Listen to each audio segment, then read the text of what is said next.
সজনে ডাঁটা তো অনেকভাবে খেয়েছেন, এভাবে হাতে মাখানো সজনে ডাঁটা একবার বাসায় রান্না করে দেখবেন, খেতে বেশ মজা হয়। সজনে ডাঁটা রান্না করার জন্য প্রথমে একটি প্যানের মধ্যে নিয়ে নিচ্ছি দুটো মিডিয়াম সাইজের আলু, একদমই ঝিরিঝিরি করে কেটে নিয়েছি। এরপর দিয়ে নিচ্ছি 1 কাপ পরিমাণ পেঁয়াজ কুচি।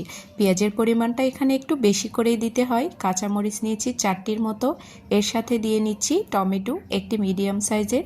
এরপর মশলাগুলো দিয়ে নেব। আদা রসুন বাটা দিয়ে নিয়েছি প্রায় 1.5 টেবিল চামচের মতো, স্বাদ মতো লবণ, হলুদের গুঁড়ো আর দিয়ে নিচ্ছি লাল মরিচের গুঁড়ো।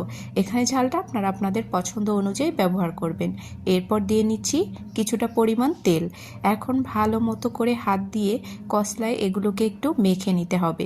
যত বেশি মাখানো হবে আলুগুলো কিন্তু ততই বেশি নরম হয়ে আসবে আর এগুলো রান্নার পরে একদমই ঘেটে যাবে না। এখন এর মধ্যে দিয়ে নিচ্ছি সজনে ডাঁটাগুলো, এগুলো দিয়েও একটু আলুর সাথে নাড়াচাড়া করে নিচ্ছি।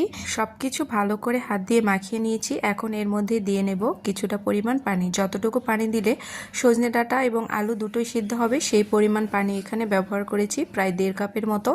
এখন আমি ঢাকনা দিয়ে এগুলোকে প্রায় হাই হিটে 15 মিনিটের মতো রান্না করে নেব, যাতে সবগুলো ভালো মতো সেদ্ধ হয়ে যায়।